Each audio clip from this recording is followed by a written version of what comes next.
आमदार सिद्धार्थ खरात पोहोचले नुकसानग्रस्त भागात. तात्काळ पंचनामे करण्याचे निर्देश. देऊळगाव साकर्शा येथे शेकडो एकर जमीन गेली खरडून. बुलढाणा जिल्ह्याच्या मेहकर तालुक्यात रात्रीपासून जोरदार पाऊस बरसत आहे.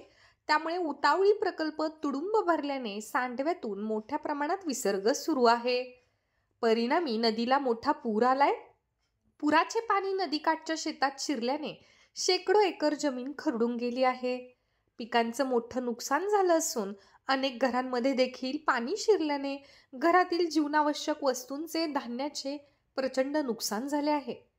देऊळगाव साकर्शा येथील नुकसानग्रस्त भागात आमदार सिद्धार्थ खरात यांनी पाहणी करत शेतकऱ्यांना धीर दिलाय. सोबतच झालेल्या नुकसानीचे तात्काळ पंचनामे करण्याचे निर्देशही त्यांनी अधिकाऱ्यांना दिले आहेत.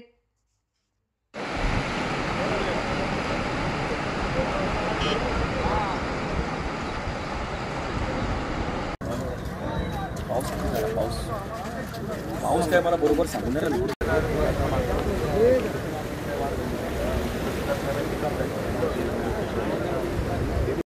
मोठ्या करायच्या आता हे पाणी अडल्यामुळेच झालं असेल ना. आता आपण इथं उभे आहे, इथं मोरे नाही उभे आहे की